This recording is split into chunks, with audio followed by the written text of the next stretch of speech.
Student, my name is Manish. मैं इस video पर बात करने वाला हूँ वार्षिक परीक्षा 2022 कक्षा 9वीं विषय हिंदी का संपूर्ण सॉल्यूशन इस वीडियो पर बताने वाला हूँ। तो स्टूडेंट, वीडियो को लाइक, शेयर और यूट्यूब चैनल को सब्सक्राइब कर ले। 100% रियल पेपर इस वीडियो पर बताने वाला हूँ। तो स्टूडेंट, वीडियो को शुरू करते हैं।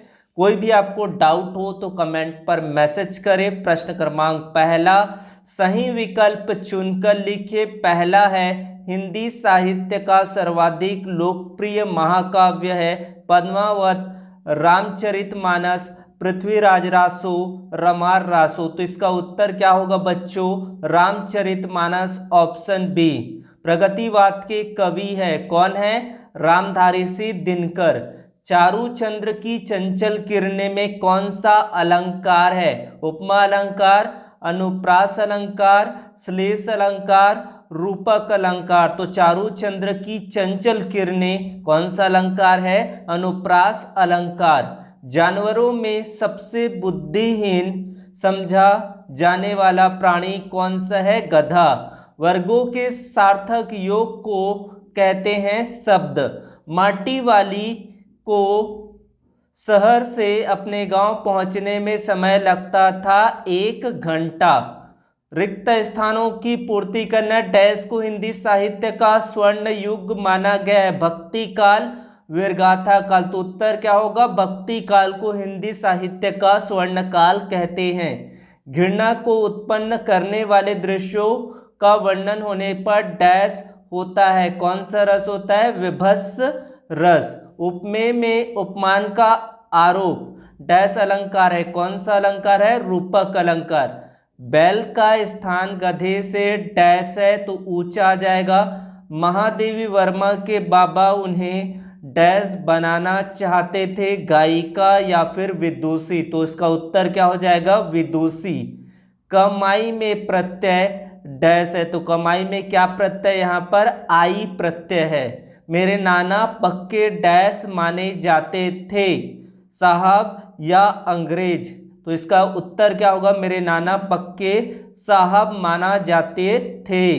उसके बाद सही जोड़ी बनाकर लिखिए। सुमित्रानंदन पंत का क्या होगा? उसकी रचना है पल्लव और वीणा। पंचवटी क्या है? खंड काव्य। संस्कृति तथा शिक्षा श्यामाचरण दुबे। इंद्र का पर्यायवाची होता है सुरपति। माटी वाली पाठ के लेखक है विद्यासागर नौटियाल। रसात्मक वाक्यम काव्यम आचार्य रामचंद्र शुक्ल के साथ जोड़ी मिलाएंगे। इस तरह से जोड़ी मिलाओ खत्म हुआ।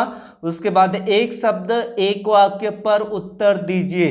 बीजक किसी रचनाएं हैं? बीजक किसकी रचनाएं हैं? तो यहां पर उत्तर क्या होगा? बीजक कबीरदास की रचनाएं हैं। प्रबंध काव्य के कितने भेद होते हैं? तो प्रबंध काव्य 3 प्रकार के होते हैं। रिपोर्तार्ज किसे कहते हैं?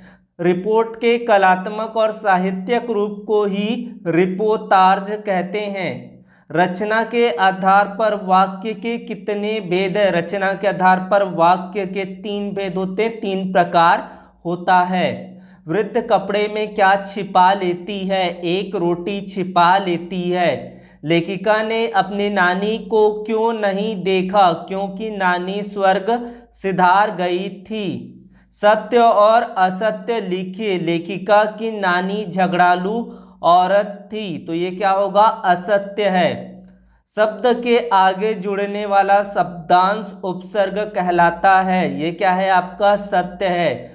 2 बैल 1 माह तक कांजी हाउस में बंधे रहे, असत्य। नाना साहब भारत में हुए प्रथम स्वतंत्रता संग्राम के अग्रणी नेता थे, सत्य है ये। महाकाव्य में एक सर्ग होता है, तो ये असत्य है। मानसरोवर वास्तव में कैलाश पर स्थित एक पवित्र तालाब है, सत्य। कामायनी की रचयिता तुलसीदास है, तो ये क्या है? गलत है। उसके बाद आदि काल को वीरगाथा काल क्यों कहा जाता है? तो हिंदी की भाषाओं के प्रारंभिक काल को चरण काल सर्वप्रथम अंग्रेज भाषा विज्ञानी सर जॉर्ज गर्सियन ने उन्होंने ही भारत की संपूर्ण भाषाओं का वैज्ञानिक अध्ययन और सर्वेक्षण किया था, क्योंकि चारण जाति के कवि वीर रस के कवि थे, इसलिए इसे वीरगाथा काल कहा जाता है। उसके बाद आपको अथवा प्रश्न पर दिया गया, तो आपको अथवा सहित प्रश्नों को याद करना है। अगर पेपर पर टॉप करना है तो दोनों प्रश्नों को आपको अच्छे से याद कर लेना है, और इसका पीडीएफ टेलीग्राम चैनल पर मिलेगा, तो टेलीग्राम ग्रुप को ज्वाइन कर ले, वहीं पर इसका पीडीएफ मिलेगा। भक्ति काल को स्वर्ण युग क्यों कहते हैं? भक्ति काल हिंदी साहित्य का सबसे महत्वपूर्ण काल है, जिससे इसकी विशेषताओं के कारण इसे स्वर्ण युग कहा जाता है। राजनीतिक, सामाजिक, धार्मिक, दार्शनिक, साहित्यिक एवं सांस्कृतिक दृष्टि से अंतर विरोधी से परिपूर्ण होते हुए भी इस काल में भक्ति की ऐसी धारा प्रवाहित हुई कि विद्वानों ने एक मत से इसे हिंदी साहित्य का स्वर्ण युग कहा। नई कविता की विशेषताएं लिखना है। यहाँ पर 3 विशेषताएं बताया हूँ, जिसमें से 2 विशेषताएं आपको याद करने हैं। प्रगतिवाद की 2 विशेषताएं, रूढ़ियों का विरोध, शोषण का विरोध। प्रगतिवाद के कवि केदारनाथ अग्रवाल, उसकी रचना है गुल मेहंदी है मेरी तुम, ये 2 उनकी रचनाएं हो गया। इस तरह से उत्तर हो जाता है प्रगतिवाद की 2 विशेषताएं, एक कवि और उनकी रचना। उसके बाद अगला प्रश्न, कवि को कोयल से ईर्ष्या जलन क्यों हो रही है? तो कवि को कोयल से ईर्ष्या इसलिए हो रही है, कोयल स्वतंत्र है और कहीं भी विचरण कर सकती है, यानी कि घूम सकती है, जबकि कवि परतंत्र है तथा जेल में बंद है। कोयल अपना बसेरा पेड़ की हरी भरी टहनियों के बीच बसाए हुए हैं, जबकि कवि जेल की काल कोठरी में बंद है। कोयल के मधुर गान को सुनकर लोग प्रफुल्लित होते हैं, जबकि कवि का गान तत्कालीन परिस्थितियों में लोग सुनना भी गुनाह समझते हैं। मानसरोवर से कवि का क्या आशय है? इसका उत्तर देना है। मानसरोवर से कवि का आशय मन रूपी पवित्र सरोवर यानी कि तालाब से, जिसमें मनुष्य के मन में स्वच्छ विचार रूपी जल भरा हुआ है। शांत रस की परिभाषा देना है और उसके उदाहरण यहाँ पर आप देखकर याद करेंगे। विभाव और अनुभाव पर अंतर लिखना है, तो यहाँ पर 3 अंतर स्थायी भावों के उत्पन्न होने के कारणों को विभाव कहते हैं। आश्रय के बाह्य शारीरिक चेष्टाओं को अनुभाव कहते हैं। विभाव के 2 प्रकार होते हैं, अनुभाव के 8 प्रकार होते हैं। अलंकार की परिभाषा यहाँ पर लिखना है। अलंकार का शाब्दिक अर्थ होता है आभूषण। जिस प्रकार स्त्री की शोभा आभूषण से, उसी प्रकार काव्य की शोभा अलंकार से होती है, अर्थात जो किसी वस्तु को अलंकृत करे वह अलंकार कहलाता है। अथवा प्रश्न, रस के प्रकार और उसके स्थायी भाव, मोस्ट आईएमपी ये प्रश्न, इसको याद कर लेंगे। रस 10 प्रकार के होते हैं, उसके स्थायी भाव भी 10 प्रकार के होते हैं, तो यहाँ से इस उत्तर को याद करेंगे। मोस्ट आईएमपी ये प्रश्न है।